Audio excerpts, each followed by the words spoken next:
أكبر الله أكبر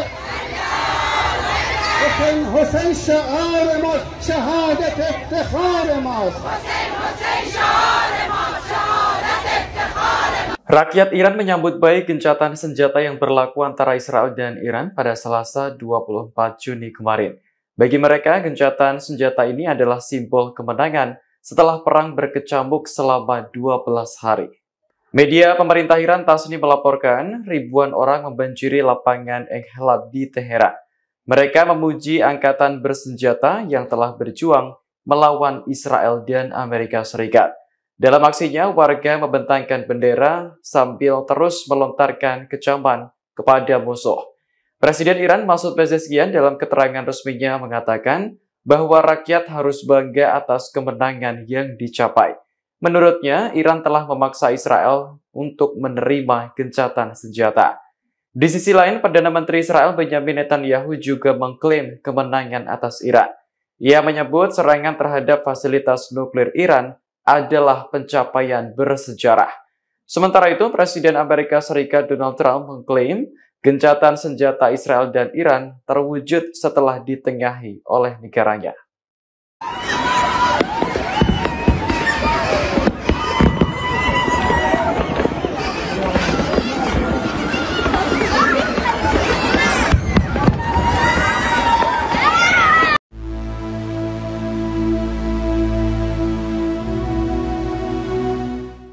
Komandan pasukan Quds Garda Revolusi Islam Iran, Jenderal Ismail Hani, secara mengejutkan muncul pada Selasa 24 Juni kemarin. Hani muncul di tengah perayaan kemenangan setelah sebelumnya dilaporkan tewas akibat serangan Israel. Dikutip dari Anadolu Agency, Jenderal Hani membaur dengan warga yang merayakan kemenangan setelah gencatan senjata dengan Israel tercapai. Ia terlihat mengenakan topi berwarna hitam dan kondisinya sehat bugar.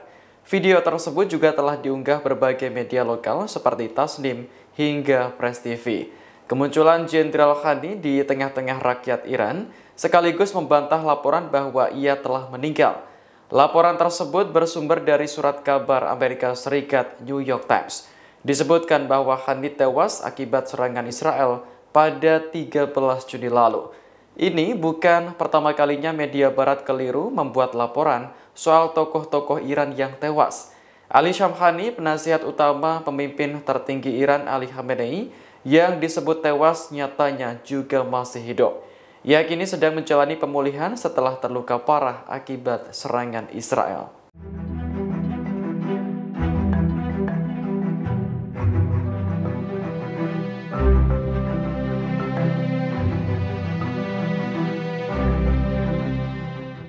Israel dan Iran akhirnya sepakat melakukan gencatan senjata setelah 12 hari saling serang.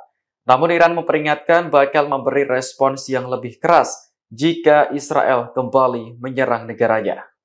Kantor berita Lebanon Al-Mayadin mengutip pernyataan juru bicara Markas Besar Pusat Hatam Al-Anbiya Iran, Kolonel Ibrahim Zulfagri pada Selasa 24 Juni.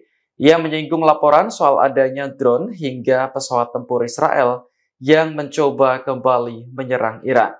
Menurut Zulfagri, Israel sudah terbiasa berbohong dan melanggar perjanjian. Ia pun mengatakan seharusnya Zionis belajar dari serangan belasan Iran yang menghancurkan Tel Aviv belakangan ini. Bahkan, Iran dengan berani menyerang pangkalan militer Amerika Serikat di Hatar, yang membuktikan bahwa sumpahnya bukan hanya omong kosong. Zulfagri menegaskan bahwa Iran mampu dan sepenuhnya siap untuk menghadapi berbagai ancaman musuh. Sebelumnya, Presiden Amerika Serikat Donald Trump marah-marah karena Israel tetap menyerang Iran meski gencatan senjata sudah berlaku pada Selasa kemarin. Ia pun meminta pilot serta pesawat tempur Israel kembali pulang.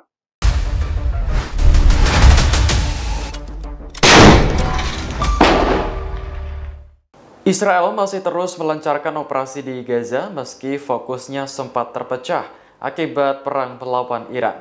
Namun hal ini justru membuat kelompok Hamas Palestina semakin kuat melakukan perlawanan. Sayap militer Hamas Brigade Al-Hassam merilis video pada Selasa 24 Juni yang menampilkan berbagai momen dari operasi Stones of David. Operasi tersebut utamanya berlangsung di kota Khan Younis, Gaza Selatan. Dalam keterangan video, Hamas menyerang sekelompok tentara Israel pada 18 Juni lalu. Satu tentara terlihat ambruk setelah terkena peluru dari kelompok Palestina.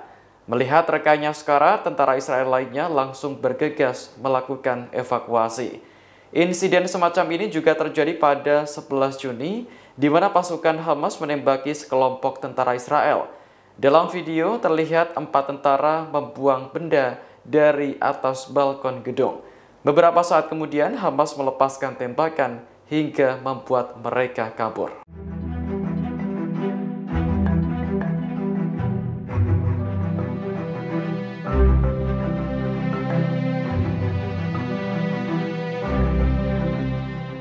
Aksi Hatar menembak jatuh rudal Iran pada Senin malam waktu setempat mengundang beragam reaksi dari publik. Meski menuai pro dan kontra, media Israel menggambarkan hal itu sebagai keputusan yang tepat. Jerusalem Post menerbitkan artikel analisis yang berjudul "Hatar memperkuat citranya sebagai sekutu Amerika Serikat". Artikel ini diawali dengan penjelasan soal pangkalan udara militer Al-Udeid di Hatar yang menjadi instalasi militer Amerika terbesar di Timur Tengah. Iran meluncurkan rudal ke pangkalan tersebut sebagai balasan atas pengeboman yang menargetkan fasilitas nuklirnya. Namun serangan itu dicegat oleh Hatar karena dianggap mengancam wilayah udaranya. Dari total 19 rudal, hanya satu yang lolos dan jatuh menghantam pangkalan tanpa menimbulkan korban. Hatar tetap mengecam Iran meski ada laporan bahwa Doha sudah diberitahu beberapa jam sebelum serangan. Jerusalem Post mengatakan peran Hatar pada saat perang Israel-Iran baru dimulai memang belum terlihat. Namun seiring berjalannya waktu, publik mengetahui sudut pandang Hatar dalam konflik. Serangan Iran terhadap pangkalan Al-Udeid memungkinkan Hatar untuk bekerja sama dengan Amerika Serikat menembak jatuh rudal. Dengan begitu, citra Doha sebagai sekutu utama non-NATO semakin jelas. Namanya bahkan menjadi perbincangan di Gedung Putih setelah gencatan senjata tercapai. Presiden Amerika Serikat Donald Trump berterima kasih kepada Emir Hatar karena dianggap turut mewujudkan perdamaian.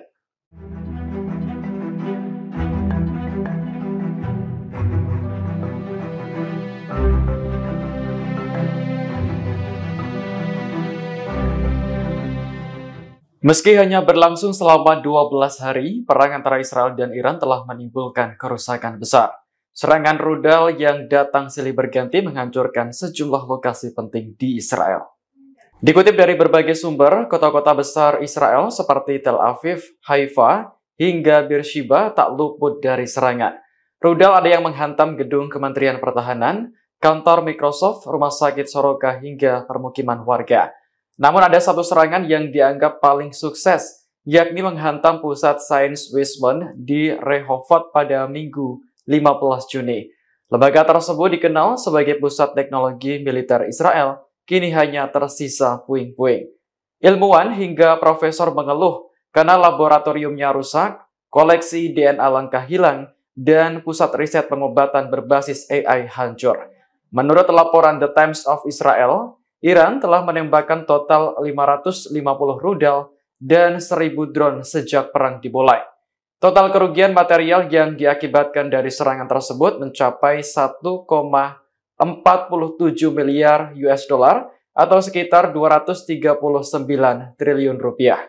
Belum lagi biaya yang dikeluarkan untuk mencegat rudal Iran, nilainya tak kalah fantastis yakni mencapai 3,2 triliun rupiah per hari.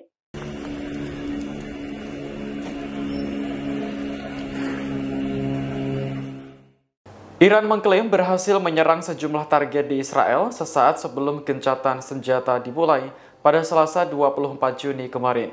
Serangan itu diluncurkan menggunakan 14 rudal balistik. Media Iran Tasnim melaporkan belasan rudal diluncurkan pada menit-menit terakhir sebelum gencatan senjata. Ini adalah serangan ke-22 dalam operasi Janji Setia ketiga yang menandai berakhirnya perang. Iran mengklaim target rudalnya adalah pusat-pusat militer dan logistik di wilayah Palestina yang diduduki. Sebutan itu digunakan karena Iran menganggap wilayah Israel saat ini sejatinya tetap milik Palestina. Menurut Iran, serangan rudalnya membuat Israel frustrasi hingga akhirnya memohon kepada Amerika Serikat untuk mendorong gencatan senjata. Sementara itu, media Israel melaporkan rudal Iran menghantam kota Beersheba Selasa kemarin. Serangan itu menimbulkan kerusakan parah pada sejumlah gedung. Data yang dirilis Kementerian Kesehatan Israel menunjukkan 28 orang tewas dan 3.000 lainnya terluka sejak perang dimulai. Sementara Kementerian Kesehatan Iran melaporkan lebih dari 600 orang tewas akibat serangan Israel. Download Tribun X sekarang, menghadirkan lokal menjadi Indonesia.